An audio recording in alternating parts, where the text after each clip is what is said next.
കൊല്ലത്ത് സ്ത്രീധനത്തിന്റെ പേരിൽ യുവതിയെ പട്ടിണിക്കിട്ട് കൊലപ്പെടുത്തിയ കേസിൽ ഭർത്താവിനും ഭർത്തൃമാതാവിനും ജീവപര്യന്തം ശിക്ഷ.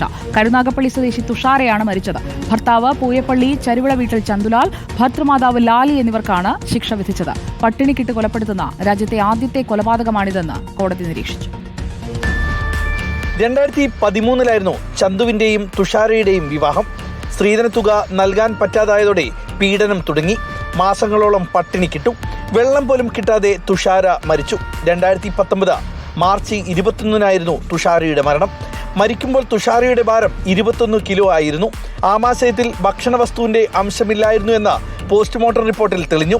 തൊലി എല്ലിനോട് ചേർന്ന് മാംസമില്ലാത്ത നിലയിലായിരുന്നു. വയറൊട്ടി വാരിയല് തെളിഞ്ഞ് നട്ടെല്ലിനോട് ചേർന്നിരിക്കുന്നു. ശാസ്ത്രീയമായ തെളിവുകൾക്ക് ഉപരിയായി അയൽക്കാരുടെയും കുട്ടിയുടെ അധ്യാപകരുടെയും മൊഴി നിർണായകമായി. ഇന്ത്യയിൽ തന്നെ ഇത്തരം കേസ് ആദ്യ സംഭവമായിരിക്കുമെന്ന് കോടതി നിരീക്ഷിച്ചു.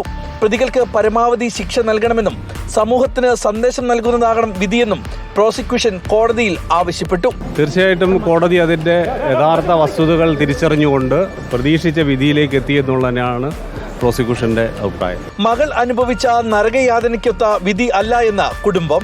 കുഞ്ഞിന് നീതി കിട്ടിയെന്നുള്ളത് വാസ്തവമാണ്, പക്ഷേ അവന് ഇത് ശിക്ഷ കൊടുത്താൽ പോരാ എന്നാണ്. പൊതു ഉദ്ദേശത്തോടെയുള്ള കൊലപാതകം, സ്ത്രീധനത്തിന് വേണ്ടിയുള്ള പീഡനം, അന്യായമായി തടങ്കിൽ വയ്ക്കൽ എന്നീ കുറ്റങ്ങളാണ് കോടതി കണ്ടെത്തിയത്.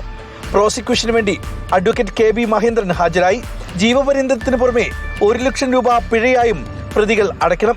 ജില്ലാ സെഷൻസ് കോടതി ജഡ്ജ് S. സുഭാഷാണ് ശിക്ഷ വിധിച്ചത്. റിപ്പോർട്ടർ, കൊല്ലം.